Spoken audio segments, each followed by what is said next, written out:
আসসালামু আলাইকুম। 5 মিনিট ট্যুরিজমের আরেকটি ভিডিওতে আপনাদেরকে স্বাগতম। আজকে আমি জানাবো সিঙ্গাপুরের সিটি ট্যুরের ব্যাপারে।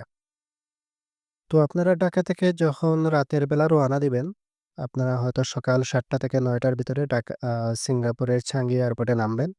নামার পর আপনারা ১ম এ মোবাইলে ওয়াইফাই কানেক্ট দিয়ে ড্রাইভারের সাথে কন্ট্যাক্ট করবেন। ও যদি দেখা যায় ৩০ মিনিট থেকে ১ ঘন্টা বা ২ ঘন্টা যদি দেরি হয়, তাহলে আপনারা ২য় তলাতে পুরো এয়ারপোর্টটা ঘুরে দেখবেন। ওখানে পানির ঝর্ণা আছে, পানি নিয়ে বিভিন্ন রকম খেলা হয়। তারপর বিভিন্ন রকম গাছগাছালি আছে। কারণ হচ্ছে সিঙ্গাপুরের এই চাঙ্গি এয়ারপোর্টটা বিশ্বের ১ নাম্বার এয়ারপোর্ট। এখানে দেখার মতো জায়গা, ছবি তোলার মতো জায়গা, ভিডিও করার মতো জায়গা। তো এটা দেখার পর আপনারা ড্রাইভারের সাথে কন্ট্যাক্ট করে নিচে ইমিগ্রেশন শেষ করে বের হয়ে আসবেন। আ ওইদিনই আপনাদের হোটেলে রেস্ট। চাইলে আপনারা যদি মুস্তাফা সেন্টার বা লিটল ইন্ডিয়ার আশেপাশে যদি আপনাদের হোটেল বুকিং হয়, তাহলে ওই এরিয়াটা দেখতে পারেন। Mustafa centre area. এখানে বাঙালি রেস্টুরেন্ট আছে। লিটল ইন্ডিয়া যদি হয়, তাহলে লিটল ইন্ডিয়ার পাশেই হচ্ছে মুস্তাফা সেন্টার। এখানেও ইজিলি আসতে পারবেন। বেশ কিছু লোকাল মসজিদ আছে। সবগুলোই অনেক গর্জিয়াস। এগুলো দেখতে পারেন। পরের দিন সকালে চলে যাবেন আপনারা চায়না টাউনে। এখানে বেশ কিছু শপ আছে। বিভিন্ন চাইনিজ জিনিস আছে। এগুলো আপনারা দেখতে পারেন। ওখানে শপিং-টপিং করে ০.৫ ঘন্টা বা ১ ঘন্টা পর চলে যাবেন আপনারা সিঙ্গাপুর ফ্লাইয়ারে। সিঙ্গাপুর ফ্লাইয়ারে যদি উঠেন তাহলে ৫০ সিঙ্গাপুর ডলার থেকে ১০০ সিঙ্গাপুর ডলার পর্যন্ত আছে। মানে বিভিন্ন প্যাকেজ সিস্টেম আছে আপনারা দেখতে পারেন। আ যদি একটা প্যাকেজ নেন, একটা ফ্লাইয়ারে যদি উঠেন তাহলে আপনাদের ৩০ মিনিট সময় নেবে ১ রাউন্ডে। এখানে পুরো সিঙ্গাপুর শহর দেখবেন। ইভেন খেয়াল করে দেখা যাবে মালয়েশিয়া অথবা ইন্দোনেশিয়ার কিছু একটা অংশও দেখা যায়। তারপর আপনারা চলে যাবেন দ্য আর্ট হাউস, অর্থাৎ ওল্ড পার্লামেন্ট হাউস। এটা আগে সিঙ্গাপুরের পার্লামেন্ট ছিল। এই জায়গাটাও বিশাল একটা জায়গা। পুরো এরিয়াটাই সুন্দর। এই আর্ট হাউসের ডান পাশে হচ্ছে একটা লেক আছে। ওখানেও ছবি তোলা যায়। ওই দিক দিয়ে আপনারা ঘুরে আবার বাম দিকে চলে এসে আপনারা ওইখানেও আরো বিভিন্ন সুন্দর জায়গা আছে। ওইখানে চলে আসতে পারবেন। আর এখানে যে ট্যুর গাইড থাকবে অর্থাৎ ড্রাইভার থাকবে, সে আপনাদেরকে ইনফরমেশন দিবে যে আপনারা এদিক দিয়ে ঘুরে ওই পাশ দিয়ে চলে আসবেন। এখানে এসেই আপনারা আবার গাড়িতে উঠলেন। তারপর চলে আসবেন সিঙ্গাপুর রিভার ওয়াকওয়ে।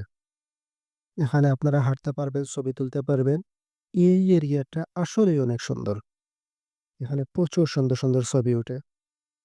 আ এখানেই আপনারা ওই যে সিংহের মুখ দিয়ে যেটা পানি পড়া, আ যারাই সিঙ্গাপুর যায় সেই জায়গায় একটা করে ছবি তুলে। এই জায়গাটা এখানেই আছে।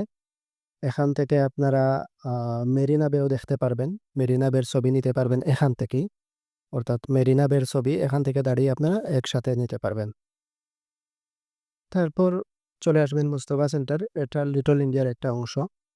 এখানে এসে আপনারা লাঞ্চ করে নিবেন।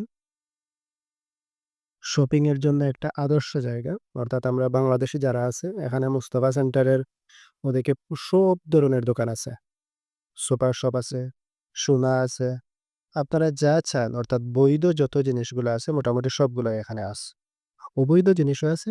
তো অবৈধ জিনিসে তো আর আমরা যাব না। আমরা মুসলিমরা যাব না। তো আমরা বৈধতেই থাকবো। লাঞ্চ শেষ করে, শপিং শেষ করে চলে যাবে আ সুলতান মস্ক, অর্থাৎ সুলতান মসজিদ। এটা হচ্ছে সিঙ্গাপুরের সবচেয়ে সুন্দর স্থাপনা। আপনারা সিঙ্গাপুরে যখন ল্যান্ড করবেন, তখন বিমানের জানালা দিয়েও এটা দেখতে পারবেন। অর্থাৎ সোনালী কালারের গম্বুজ। অনেক সুন্দর একটা মসজিদ। এটার ভিতরে ঢোকার পর আপনারা দেখতে পারবেন ভিতরে ইন্টেরিয়র ডিজাইনটা অনেক সুন্দর।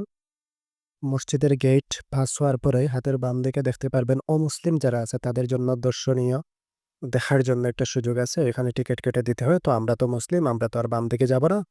আমরা ডান দিকে চলে যাব। এখানে অজু-টজু করে আ তারপর মসজিদের ভিতরে যাব। আসর হোক অথবা মাগরিব হোক যে টাইমেই যান, নামাজটা আদায় করবেন ওখানেই।